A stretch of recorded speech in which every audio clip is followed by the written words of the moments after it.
process between Israel and the Palestinians does not seem to be advancing very much. What is the cause for this? What are the reasons?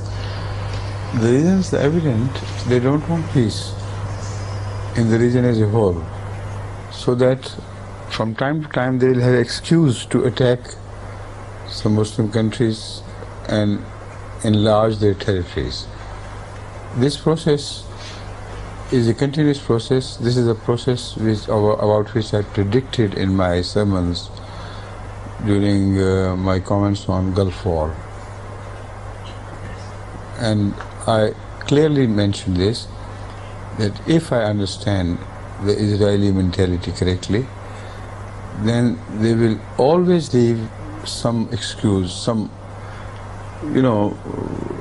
points to quarrel, to bones of contention, so that whenever they're ready, whenever the world climate is ready for that, they would expand their territory furthermore until they encapture Mecca and Medina. This is their ultimate goal, which they have mentioned in so many places, in their books, etc., and gave reference to those, that they will not rest in peace until they have completely wiped out the Muslim world and brought it under.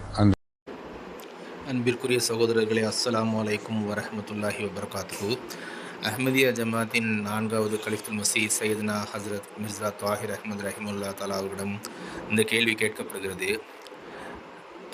வளைகுடா நாடுகளில் ஏன் அமைதியே இருப்பதில்லை, Israel சம்பந்தப்பட்ட விஷயங்களில் ஏன் அமைதியை நிலைநிறுத்த முடியவில்லை என்று கேட்கும் பொழுது, ஏனென்றால் இஸ்ரேலிற்கு அமைதி பிடிக்கவில்லை என்று கூறுகிறார்கள். அவர்கள் அவ்வப்போது ஏதேனும் சாக்கு போக்குகளை கூறிக்கொண்டு முஸ்லிம் நாடுகளுடன் பிரச்சனை ஏற்படுத்தி தங்களுடைய பிராந்தியத்தை பரவச் செய்வதில், அதை இன்னும் இஸ்ரேலை விரிவாக்கம் செய்வதிலே அவர்கள் குறியாக இருக்கிறார்கள். அவ்வப்பொழுது அவர்களே ஏதாவது ஒரு பிரச்சனைகளை ஏற்படுத்துவார்கள். அதற்கு பிறகு அவர்கள் விரும்பிய வகையில் அந்த பிரச்சனைகளை தீர்த்து கொள்வார்கள் என்று கூறுகிறார்கள். அவர்களுடைய நோக்கம் என்பது முஸ்லிம் நாடுகளை இல்லாமல் அழித்தொழிப்பது, இறுதியாக நவுதுபில்லா மக்கா மதீனாவை தங்களுடைய கட்டுப்பாட்டில் கொண்டு வருவது.